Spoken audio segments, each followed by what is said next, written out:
আর আল্লাহও চায় আপনি আপনারা ছোট করেন। আল্লাহর এটা দেখতে বড্ড ভালো লাগে যে আমার বান্দা ছোট হয়ে থাকতে চায়। মান তাওয়াদা তারাফা, যে নিচে নামতেছে আল্লাহ টাইনা উঠায়, আর যে উঠতেছে আল্লাহ থাপ্পড় মেরে নিচে নামায়। কথা কন। মুসা আলাইহিস সালাম, সহিহ বুখারীর বর্ণনা, বনি ইসরাইলের লোকদের মাঝে ওয়াজ করতেছিলেন, এরকম নসিহত করছিলেন। তো একজন দাঁড়িয়ে বলল, ইয়া নবী আল্লাহ মুসা, মান আ'লামুন নাসি ফিল আরদ। হে মুসা নবী, জানতে বড় মনে চায় বর্তমান পৃথিবীর সবচেয়ে বড় জ্ঞানী কে? মুসা আলাইহিস সালাম কয় আমি। মুসা আলাইহিস সালাম কি বললেন? আনা। আসলে কথাটা ঠিক। আল্লাহ যখন যে নবীকে পৃথিবীতে পাঠায় তখন তাকে সবচাইতে বেশি জ্ঞান দিয়ে পাঠায়, সে হিসেবে ঠিকই উনি সবচেয়ে জ্ঞানী। কিন্তু উনি এইভাবে নিজেকে সবচেয়ে বড় জ্ঞানী বলে দিবে, এটা আল্লাহর পছন্দ হয় নাই। আল্লাহ চেয়েছিলেন মুসা আলাইহিস সালাম যেন বলে আল্লাহু আ'লাম, আল্লাহই জ্ঞানী। সুবহানাল্লাহ কইবেন না? কিন্তু তা না করে উনি কি করলেন? যখন বললো সবচেয়ে বড় জ্ঞানী কে, উনি হুট করে কি বলে ফেললেন? আনা, আমি। আল্লাহ এটা পছন্দ করেনি। আল্লাহ ডেকে বললেন, মুসা ইউ আর অ্যাবসলিউটলি রং, তুমি ভুল করেছো, তুমি সবচেয়ে জ্ঞানী নও, তোমার চেয়ে বড় জ্ঞানী আছে। সুবহানাল্লাহ পড়েন। তার মানে জানার কোনো শেষ নাই, জাননেওয়ালার উপর জাননেওয়ালা আছে। আর সবচেয়ে বড় জাননেওয়ালা কে? মুসা আলাইহিস সালাম রে আল্লাহ বললেন, মুসা তোমার চেয়ে বড় জ্ঞানী আছে, তার নাম হচ্ছে খাদির। কি নাম? আরো জোরে বলেন, কি নাম? খাদির। উনি কোন জায়গায় বসলে ওখানে ঘাস লতা পাতা যদি শুকনো থাকতো, ওনার বরকতে ওগুলো সবুজ হয়ে যেত, এজন্য ওনার নাম খাদির। কিন্তু আমরা বলি খিজির। আমরা কি বলি? খিজির। আল্লাহ বললেন, ইযহাব ইলা মাজমাইল বাহরাইন, দুই সাগরের মিলন কেন্দ্র, ওখানে যাও, ওখানে যে এমন এক বান্দার সন্ধান পাবা সে তোমার চেয়েও জ্ঞানী। সুবহানাল্লাহ পড়ে। তাহলে আমি সবচেয়ে বড় জ্ঞানী, আমি আল্লামা, এটা বলতে পারে শয়তান। চিল্লা এখন ঠিক কিনা? এজন্য আমরা যেন নিজেকে নিজে সবসময় ছোট করে উপস্থাপন করি, তাহলে আল্লাহর দরবারে আপনি বড় হয়ে যাবেন। কথা বুঝতে পেরেছেন? আল্লাহ আমাদের সবাইকে কথাগুলো বুঝার ও আমল করার তৌফিক দান করুক। আমরা পড়ি আমিন। কি হয়েছে ওখানে? মানুষ জায়গা হয় না? আচ্ছা জি, ভলান্টিয়ার্স যারা আছেন তারা ওই যে কাপড়গুলো খুলে দেন, খুলেই তো দিছে, তারপরেও জায়গা হচ্ছে না। কি আর করবেন? একটু কষ্ট করে শুনতে হবে। কষ্ট আছে যেখানে, সওয়াব আছে সেখানে। দাঁড়ায় শুনলে বেশি সওয়াব, তো ওনাদেরকে বেশি সওয়াব থেকে বঞ্চিত করবেন কেন? সওয়াব নেই কোনারা, আপনারা সওয়াব নেন, সওয়াব পাবেন ইনশাআল্লাহ। কষ্ট হচ্ছে না তো? এই মাহফিলে একবারে বসে যেতে হয়, টানা হিচড়া আমি করি না। টানা হিচড়া করলে ক্যামেরাওয়ালারা উল্টায় পড়বে, এই ক্যামেরাম্যানরা, তারপর একটা বিশৃঙ্খলা সৃষ্টি হবে। এজন্য টানা হিচড়ার দরকার নেই, যে যেখানে আছেন থাকেন। আবহাওয়াটা খুব সুন্দর আবহাওয়া, গরমও না ঠান্ডাও না। কি বলেন? আলহামদুলিল্লাহ পড়ি। কোনো আওয়াজ হবে না আশেপাশে, এই যে আপনি লাগবে না, থাকেন ওইভাবেই থাকেন। যে যেখানে আছি ওইভাবে থাকি, কোনো আওয়াজ হবে না। আমার সময় খুব কম, একটু পরেই আমাদের প্রধান মুফাসসির চলে আসবে। উনি আসার আগ পর্যন্ত কিছু কথা আমরা শোনার চেষ্টা করি, শিখার চেষ্টা করি। আমরা শিখতে এসেছি, শিখতেই হবে, আপনাকে পড়তেই হবে। কোরআনের প্রথম কথা হচ্ছে পড়ো আর নিজের জীবন গড়ো। ঠিক কিনা? পড়তেই হবে আপনাকে, না পড়ে উপায় নাই। যখন যে অবস্থায় থাকবেন পড়বেন। জীবনে আমি একটা জীবনে আমার একটা কিছু মটো আছে, লক্ষ্য, এটাকে খেয়াল করে আমি চলি। বিষয়টা হচ্ছে এরকম যে আমি কখনো হারি না, আমি হয় জিতি নয় শিখি, এরকম একটা অ্যাটিটিউড রাখবেন যে শিখতে আমাকে হবেই, কিন্তু হেরে যাব না আমরা। চিল্লায় বলেন ঠিক কিনা? এবং শিখাটাই আপনাকে মুক্তি দিতে পারে। এজন্যই কোরআনের প্রথম কথা আল্লাহ শিখার ব্যাপারে উদ্বুদ্ধ করেছেন। আল্লাহ বলেছেন, ইকরা বিসমি রাব্বিকাল্লাযী খালাক, read in the name of your lord who has created, পড়ো তোমার প্রভুর নামে যিনি তোমায় শিখিয়েছেন। এজন্য পড়তে হবে, জানতে হবে। আসেন আমরা সরাসরি মহাবিশ্বের মহাবিশ্বয় মহাগ্রন্থ আল কোরআন থেকে শুনি। উদ্দেশ্য হচ্ছে যে আমরা নিজেদেরকে আলোকিত করব, উই এনলাইটেন আওয়ারসেলফ, ভিতরটাকে আলোকিত করব, আলোকিত মানুষ হব, সাদা মনের মানুষ হব, আল্লাহওয়ালা হব ইনশাআল্লাহ। পড়েন। উদ্দেশ্য যদি ভালো হয়, সওয়াব কামিয়ে আপনি শেষ করতে পারবেন না। আর উদ্দেশ্যে যদি ভেজাল থাকে, কোনো লাভ নাই। হাবা মানসুরা, সব শেষ। এগুলারে উঠাইলে, মিজানের পাল্লায় উঠালে কোনো ধরনের ওজন হবে না। আজকের এই তাফসীর মাহফিলে আমরা এসেছি শিখার জন্য আর একজনকে খুশি করার জন্য। তিনি কে? আল্লাহ তুমি কবুল করো। আমি আপনাদের খেদমতে সূরাতু আদ-দুহা তেলাওয়াত করেছি। এই সূরাটা মুখস্থ আছে না অনেকের? কমন একটা সূরা, প্রায় আমরা সালাতে পড়ি, মক্তবেই তো এগুলো শিখে ফেলছি, ঠিক কিনা? তো এই যে সূরাটা খুব বেশি পড়া হয়, খুব বেশি শোনা হয়, আসলে এই সূরায় আল্লাহ কি শিক্ষা কর্মসূচি আমাদেরকে দিলেন জানার দরকার আছে না নাই? আসেন আজকের এই চমৎকার রজনীতে আমরা সূরাতুদ দুহার আলোকে কিছু কথা শুনি। এটা কোরআনের 30তম পারায় অবস্থিত একটা সূরা। কততম পারা? এটা মাক্কি সূরা। একটু আওয়াজ করে বলবেন, কি সূরা? মাক্কি সূরা। এই সূরার আয়াত সংখ্যা 11টি। কয়টি? 11টি। এটা কোরআনের একটা মোটিভেশনাল সূরা। কি সূরা? মোটিভেশনাল। আমরা প্রায় এই শব্দটা শুনি না, মোটিভেশন মোটিভেশন মোটিভেশন। এই ছেলে, কি তোমাদের কি হয়েছে? কথা বলা যাবে না তো, একেবারে চুপ থাকো, যে যেখানে আছো থাকো, কানগুলো খাড়া করো খরগোশের মতো, কোনো আওয়াজ হবে না, একেবারে চুপ। এটা কোরআনের মোটিভেশনাল সূরা, অনুপ্রেরণাদায়ক সূরা। আপনার মন যখন খারাপ তখন এই দুইটা সূরা পড়বেন, দোহাও পড়বেন, সূরাতুল ইনশিরাহও পড়বেন। ইযা ইশতাদ্দাত বিকাল বালওয়া ফাফাক্কির ফি আলাম নাশরাহ ফাইন্নাল উসরা বাইনাল ইউসরাইনি ইযা ফাক্কারতাহু ফাফরাহ। নিরাশ হওয়া যাবে না, হাল ছাড়া যাবে না, ভরসা রাখতে হবে একজনের উপর। চিৎকার করে বলেন, তিনি কে? আল্লাহ। হতাশ যারা, ফ্রাস্ট্রেটেড আপসেট পিপল, তাদের জন্য, হতাশ ব্যক্তিদের জন্য এই সূরাটা একটা আলোক বর্তিকা, একটা আলোর মশাল।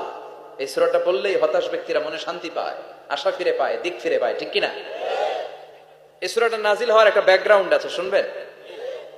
বিষ্ণু ঈসা ইসলামের কাছে যখন ওহী নাজিল হতে শুরু করলো, বিষ্ণু ঈসা ইসলাম ওহীর কথাগুলো পৌঁছে দিতে লাগলেন।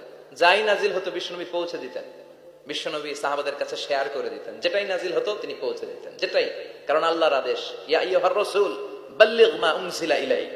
ও নবী, আপনার কাছে আমি ওহী থেকে যা নাজিল করি সব পৌঁছে দেন, একটাও গোপন করা যাবে।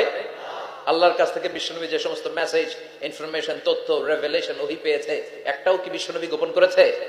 সব প্রকাশ করে গিয়েছে, সব শেয়ার করে গিয়েছে।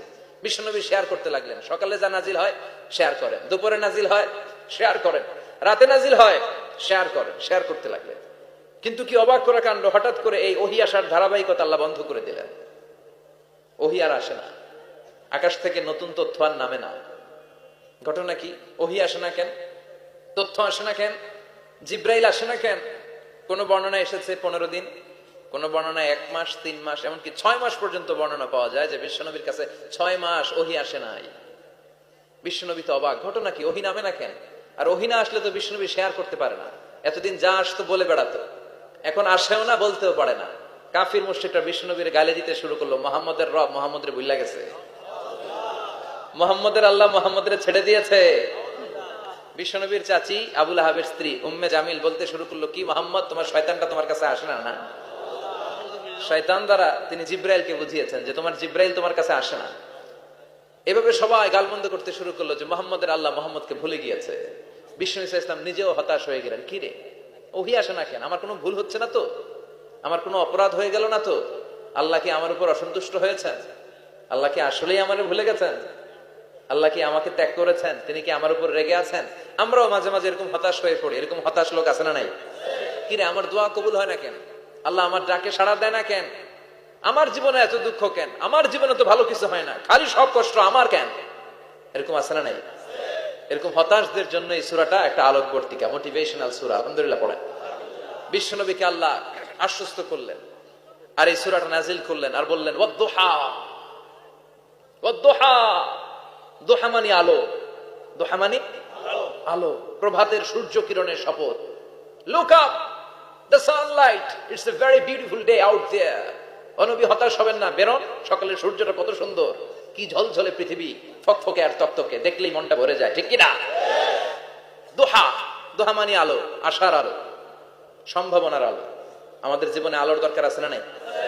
আলো না থাকলে আমরা বাঁচতে পারবো? আলো লাগে বড় ভালো। এই আজকে আলো না থাকলে আমার দেখা যেত? এজন্য কোরআনকে আল্লাহ আলো বলেছেন। কোরআনকে কি বলেছে? কিতাবুন আনজালনাহু ইলাইকা লিতুখরিজান নাস মিনাল যুলুমাতি ইলান নূর। ও Muhammad, I've revealed this holy Quran unto you to lead the mankind out of darkness into the light. অন্ধকার থেকে লাইট, লাইট মানে কি? আলো, আলোর দিকে নেওয়ার জন্য এই কোরআন পাঠিয়েছি। আবার বিশ্বনবীকেও আল্লাহ নূর, নূরের সাথে তুলনা করেছেন।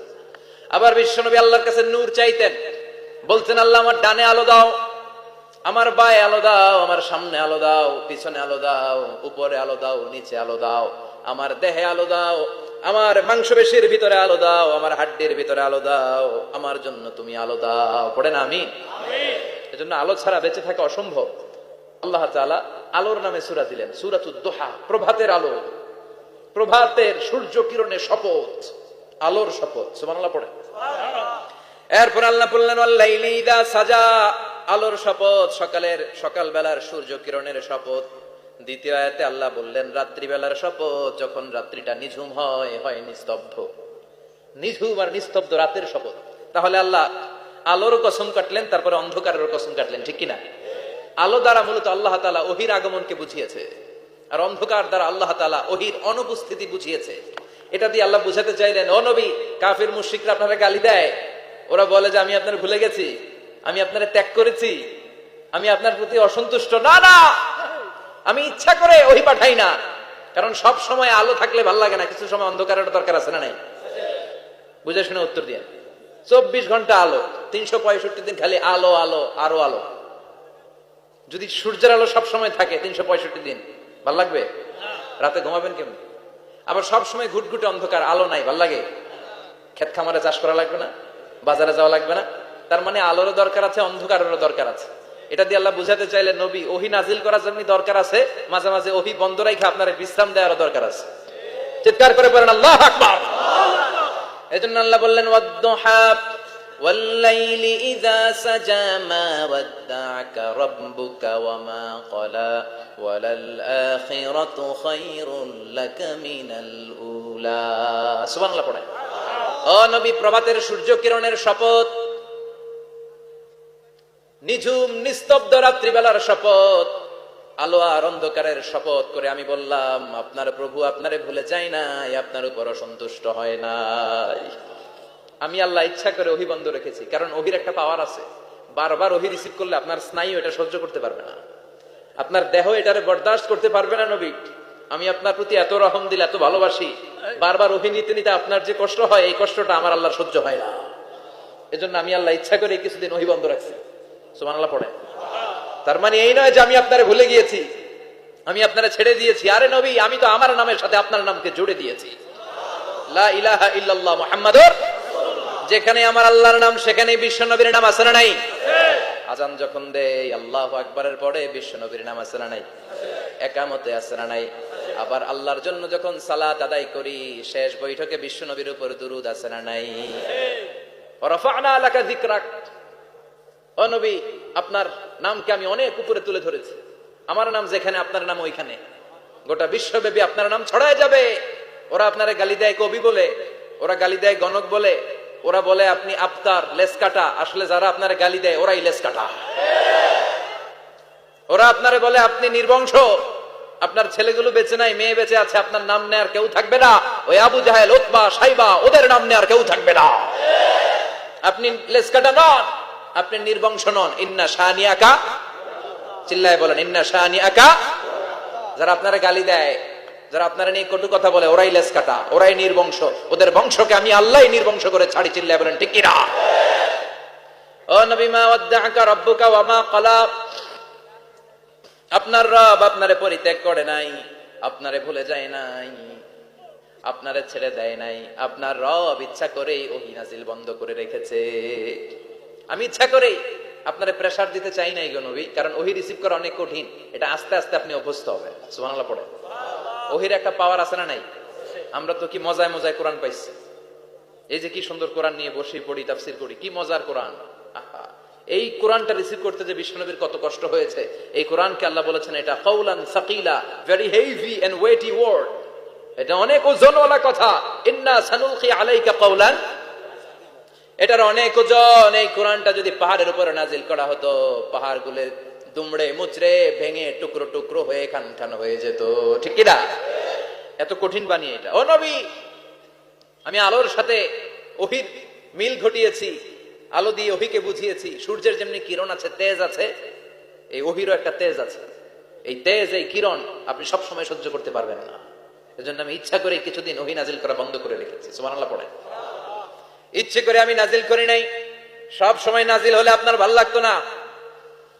বুখারীর বর্ণনা, মা আয়েশা বলতেন শীতের রাতে, কনকনে মাঘ মাসের শীতের রাতে যখন বিশ্বনবীর উপর কোরআনের আয়াত নাজিল হতো, বিশ্বনবী ঘেমে ঘেমে একাকার হয়ে যেতেন। হাত্তা লা ইয়াতাফাসসাদু জাবিনুহু আরাকান, বিশ্বনবীর দাড়ি আর থুতনি বেয়ে ঝরঝর করে পানি পড়তো। আমরা কম্বল গায়ে দিয়ে থাকি আর বিশ্বনবী ঘামে। সুবহানাল্লাহ কইবেন না? এটা কওলান সাকিলা, অনেক ওজনওয়ালা কথা। আবার বিশ্বনবী যখন ওটের উপরে বসে থাকা অবস্থায় কোরআনের আয়াত নাজিল হতো, ওটের বুকটা মুহূর্তের মধ্যে বালুর মধ্যে, জমিনের মধ্যে লেগে যেত। ঘোড়ায় চড়া অবস্থায় বিশ্বনবীর কাছে যখন কোরআন নাজিল হতো, ঘোড়ার পা গুলো মরুভূমির বালুতে দেবে যেত। মাঝে মাঝে বিশ্বনবী সাহাবাদের রানের উপরে, পায়ের উপরে মাথা দিয়ে শুয়ে পড়তেন, ক্লান্ত শ্রান্ত। যায়েদ বিন হারেসা, বিশ্বনবীর পালক পুত্র, তার পায়ের উপরে মাথা রেখে বিশ্বনবী একবার কথা বলতে বলতে ঘুমিয়ে পড়লেন। ঘন্টাখানিক ঘুমালেন। যায়েদ বিন হারেসা বলে, আমার কাছে তেমন কোনো কষ্টই হচ্ছে না, বিশ্বনবীর মাথাটা খুব বেশি ওজন মনে হচ্ছে না। ঘন্টাখানিক পর বিশ্বনবীর চোখ খুললেন, আর খোলা মাত্রই ওনার উপর ওহী কোরআনের আয়াত নাজিল করতে শুরু করলো। কে? যায়েদ বিন হারেসা বলে, যখনই কোরআনের আয়াত নাজিল হতে শুরু করলো, আমার মনে হচ্ছে বিশ্বনবীর মাথাটা 50-60 কেজি ওজন বেড়ে গিয়েছে। বিশ্বনবীর মাথার ওজনে আমার পায়ের রান ফেটে যাবে, আমার পায়ের হাড্ডি ফেটে যাবে, আমার পাটা ভেঙে খান খান হয়ে যাবে মনে হচ্ছিল। তার মানে কোরআনের আয়াত যখন নাজিল হয়, বিশ্বনবীর উপর একটা প্রেসার আছে না নাই? এই জন্য আল্লাহ বললেন, নবী আমি আপনার ভুলে যাই নাই। কাফেররা যেমনি আপনার গালি দেয় যে আমি আপনার ভুলে গিয়েছি, আপনার উপর আমি অসন্তুষ্ট, নেভার, অসম্ভব। আমি আপনার উপর কখনো অসন্তুষ্ট নই, বরং আমি ইচ্ছা করি আপনার উপর থেকে প্রেসার কমিয়ে দেওয়ার জন্য কয়েকদিন ইচ্ছা করে আপনার ছুটিতে রাখছি। সুবহানাল্লাহ পড়েন, যাতে করে আবার এনার্জি গায়ে নেওয়ার পরে নতুন করে কোরআনের আয়াত রিসিভ করার জন্য আপনি সক্ষম হন। চিল্লায় পড়তে হবে আল্লাহু আকবার।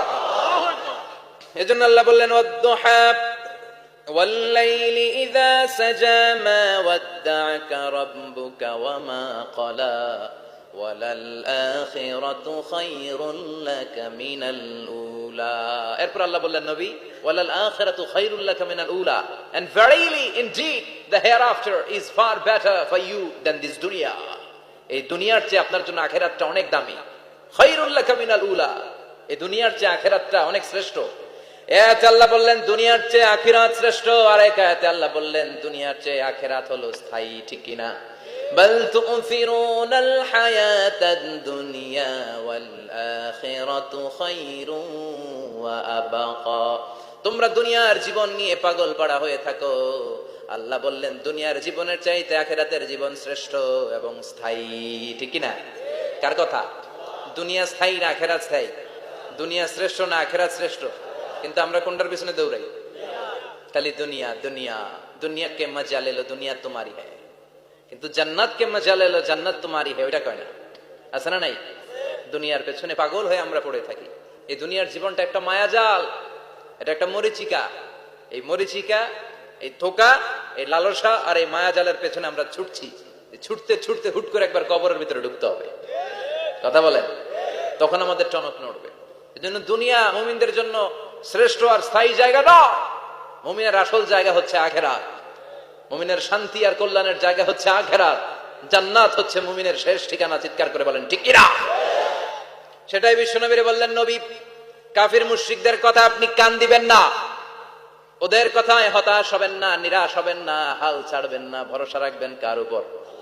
কারণ ওয়ালাল আখিরাতু খায়রুল লাকা মিনাল উলা, এই দুনিয়ার জীবন ক্ষণস্থায়ী জীবন, চিরকালীন জীবন হলো আখিরাত। নবীরে কিভাবে আশ্বাস দিতেছে দেখছেন? অ্যাসিউরেন্স করতেছে, কনফার্মেশন। এই সূরাটা যে শান্তির সূরা, মোটিভেশনের সূরা, অনুপ্রেরণার সূরা, ইন্সপাইরেশন যে জায়গায়, প্রতিটা আয়াতে আপনি ইন্সপাইরেশন পাবেন। তো প্রতিটা আয়াতে আপনি উজ্জীবিত হবেন, সজীব হবেন।